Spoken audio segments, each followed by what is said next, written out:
is Mama Talk Tuesday. As y'all all know, I'm hyped. Like, I want to tell y'all, last week video, I got so much feedback on it, and some of my friends was like, we need a Mama Two.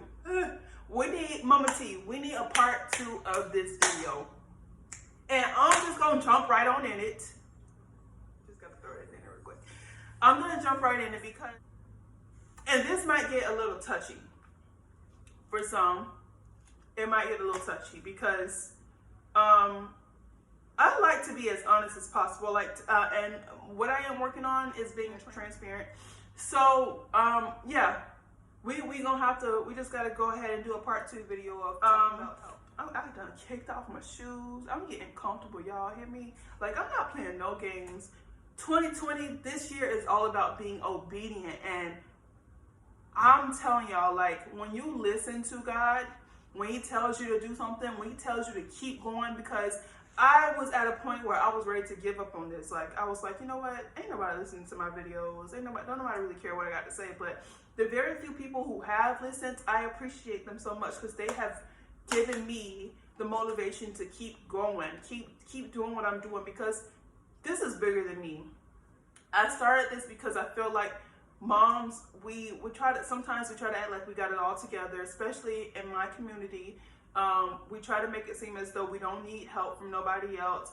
That I've heard a lot of older women always say generation act like that they can't tell us anything. And I have learned a lot being raised by my mom and my grandma and my aunt. I lived in a house with 3 women, so I had no choice but to hear things and to take it in and be like, okay, I gotta apply this to my life when I get older. So now I'm like, okay, well, let's talk about it. So part two of help. When someone says to you that they're gonna help you and they don't, that plays a big part in your life. Because what happens is we'll ask for somebody for help, knowing that we're not the type to ask for help, or we want as little help as possible. And so when we ask for this little help and someone does not follow through, it sets the mood for everything. It could be something as small as, can you go pick up BJ, I'm just making up names, BJ up from school today for me at 5 o'clock. And they say, oh yeah, I can pick him up. And then at 4 o'clock, they're telling you, well, I can't go pick him up because I got to go fly to Dubai. And you're like, well, you told me, I asked you this 3 days ago. You knew that you was going to have to, so now I can't rely on you. And now I got to figure out a way how to go get my kid from school when I'm at work. And that sets the tone. So you get a spouse, you get somebody in your house, you know, and they're helping you out, and they're doing all the things that you're asking for. But you realize, you know, I'm so used to doing it by myself, or I've seen my mom have to do it by herself, or it may not even be that you saw your mom do it by herself, but you just have this mindset because we're strong Black women, or just strong women, because it's not just Black women that watch these videos. Strong women in general, we can do it all by ourselves. For me, I had to watch my mom and my grandma do it by themselves as far as raising me and my sisters. So for me, I can't lie, it was hard for me to allow my other half to help around the house, to help. You know, sometimes I plan everything out and be like, oh shoot, hold on, I got a helpmate. Literally, I have a helpmate. So why am I not passing on responsibilities to this person? Why? Because I've seen my mom do it by herself. I've seen her have to ask only the people that live in the house with us, my aunt and my grandma, for help. And that's pretty much it. And all that plays into how you raise your own kids. Now you're like, okay, well, I don't need nobody else help because I've seen such and such do it by themselves. And to be honest, I'm the type of person where I have friends who do not have who do not have their fathers do what they have to do, and so I'm like, okay, well, if they can do it, I have somebody else that's in the house with me. I have help. Why can't I just do what I need to do? But we're all different. We all have different situations, and we have to learn to let go. That is something that I was talking to with a few of my friends, was we have to learn to let go and just allow people to help. And that's something that is very hard to do. And it affects your relationships, whether it be friendships or, you know, intimate relationships. It's hard to just let that go, let that toughness go, and let that, just that shell that you have built up, just let it go, that wall that you built up, so that it does not affect your relationship so much. Because, you know, it could be a lot. It could be a whole lot. And everybody has different things that they have to work on in life and different things that they need to fix. And this may be something that is really big for some people, allowing people to help them. Like, to me, when I first talked about it, I thought it was just something small. Like, and I know, like, for 2020, probably everybody is on this whole rampage of, yeah, let's get it, let's go, we about to grind. And me, I'm just like, I need help. We need help. Like, we need God to help us. Start off with that. We need God to help us, because we all are trying to self-help. We're all trying to fix our own issues. And sometimes, like I said, we need to just let go. Let go and let God. Let go and let go and let God. Let that be our motto for the year. Let go and let God.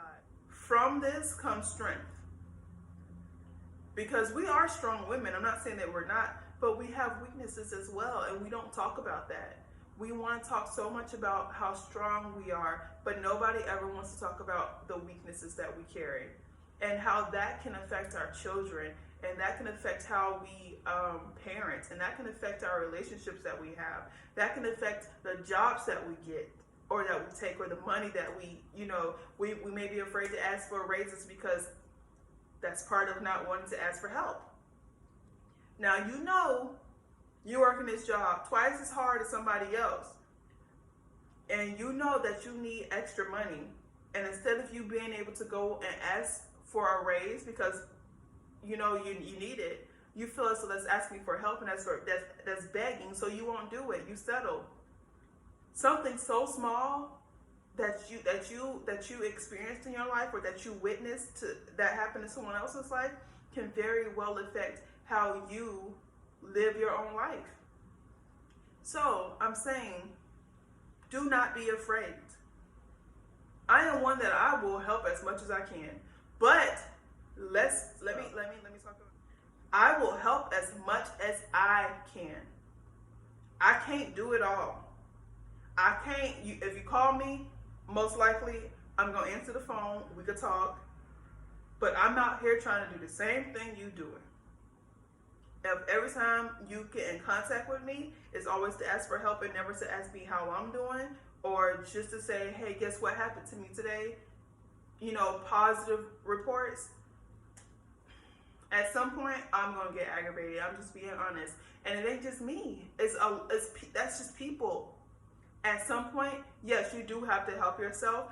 Yes, you do have to ask. I think a lot of not wanting to ask for help comes from people asking you for help, and they're not reciprocating that help. Because I know me, I have a big heart, and if you ask me for something, and if I don't have it, I'm somehow gonna try to figure out a way to get it for you. I'm gonna do any and everything, and sometimes that transcends into my relationship, my friendships, my just anything. So having somebody tell you that they need help, and you help them, and then when you call on them, they can't help you, that plays a big part. You be like, you know what? I'm not asking you for help. I'm not asking for this person. I ain't asking nobody. I'm just gonna do it all on my own. I'm gonna figure it out on my own. And we struggle. We can struggle for 2 years trying to do it by ourselves when we could ask for help and get it done within 6 months. Think about that. Because these big major companies, the CEO cannot run by himself. He cannot run this big Fortune 500, whatever it may be, company by himself without help. His employees, his vice president, this senior executive, whatever it may be, that's help. So we have to think of ourselves as a corporation. Our worth has to go up. You can't be like, well, I don't need the help because who am I to ask for help? Who am I for somebody to help me? No, baby. We talk about we want to run businesses. We talk about that we want to be independent and be our own boss. We got to have help. You got to ask for help. You can't do it all on your own. A lot of people fail because they're afraid to ask for help. And like I said, you have to learn to just diligently pray to him, ask him, and don't wait until you've run out of options. Don't wait until there's nobody else around to help you. Like, I need some of your time. I need you to, you know, be there for me. I need the help right now. I need your strength. I need your patience. Because I can't do it all on my own. So, ladies, INDEMPE, whatever, INDEPENDENT. Do you know what that means? That means, yes, you can get out there and do it on your own. Yes, you can grind like a man can. Yes, you can get your own bag. Yes, you can raise them kids by yourself. Yes, you can get that job. Yes, you can graduate from that college. Yes, you can become whatever it is that you want to become. Yes, God can do big things in your life, but you have to have the help. You have to have somebody help run that machine with you, because this right here, this will burn out if you don't have somebody in your corner to help you out. All right, and that's all I got for y'all. If you like this video, if you want to talk about something, if you want to share with somebody, go do me a favor. Like, comment, and share. Do that for your girl. All right, that's all I got. Peace, love, blessings.